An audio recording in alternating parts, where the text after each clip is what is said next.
के बारे में समझाइए, किन लोगों को?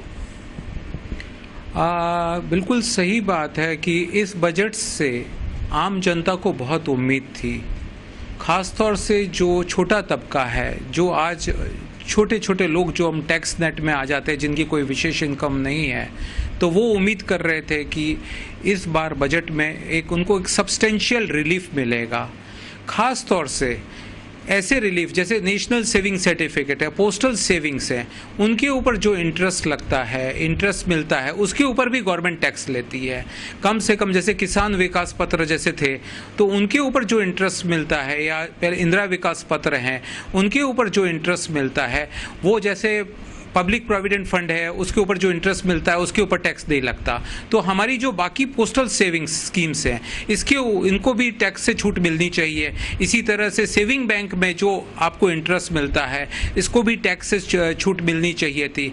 और एक और चीज़ है कि जैसे मकान में जो हम निवेश करते हैं, मकान बनाने में जो निवेश करते हैं, वो जितना अमाउंट, जो प्रिंसिपल अमाउंट इन्वेस्ट होता है, इंटरेस्ट पे तो आपने छूट दे रहे हैं जो हम लोन लेते हैं, पर जो मकान खरीदने के लिए जो पैसा हम लगाते हैं, उसके ऊपर भी अगर छूट मिलती तो मकानों में निवेश बहुत ज़्यादा बढ़ता, इससे पूरी बिल्डिंग इंडस्ट्री को फ़ायदा होता। तो इस तरह से कई ऐसी छोटी छोटी छूट अगर फाइनेंस मिनिस्टर देते तो आम आदमी को बहुत एक मदद मिलती, एक सहायता मिलती। में जो कुछ भी वो कर सकते थे, उन्होंने एक आम आदमी को कुछ देने का कोशिश की है।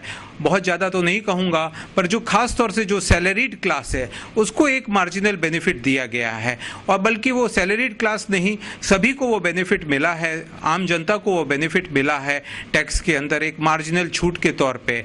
और अगर स्पष्ट बात करें तो जो बेसिक पहले छूट 2 लाख रुपए की होती थी, उसको बढ़ा के उन्होंने जो एक थ्रेशोल्ड टैक्स की जो लिमिट थी, वो 2 लाख से बढ़ा के 2.5 लाख कर दी है। तो 2.5 लाख तक अब कोई भी व्यक्ति की अगर कोई आय 2.5 लाख रुपए एक साल में हो तो उसको कोई टैक्स नहीं देना पड़ेगा। और साथ में जो सेविंग्स में जो छूट हमें मिलती थी इनकम टैक्स में, जो 1 लाख, उसको भी बढ़ा के ATC के अंदर उसको 1.5 लाख कर दिया गया है। और जो हाउसिंग लोन हम लेते थे और उसके ऊपर जो इंटरेस्ट देते थे, उसमें 1.5 लाख तक की जो छूट मिलती थी, उसको भी बढ़ा के उन्होंने 2 लाख कर दिया। तो कुल मिला के अगर हम कहें कि एक आदमी अगर 1.5 लाख रुपए का हाउसिंग लोन का इंटरेस्ट देता है और 1.5 लाख रुपए की अगर ATC में बचत करता है और 2.5 लाख रुपए की अगर बेसिक छूट उसको मिलती है, तो 6 लाख रुपए तक उसकी कोई आमदनी होती है, जैसे 50,000 रुपये महीने तक कोई आमदनी होती है, तो अब उसको कोई टैक्स नहीं देना पड़ेगा। जबकि पहले ये छूट 4.5 लाख रुपए तक थी, अब वो 6 लाख रुपए तक बिल्कुल टैक्स फ्री हो जाएगा।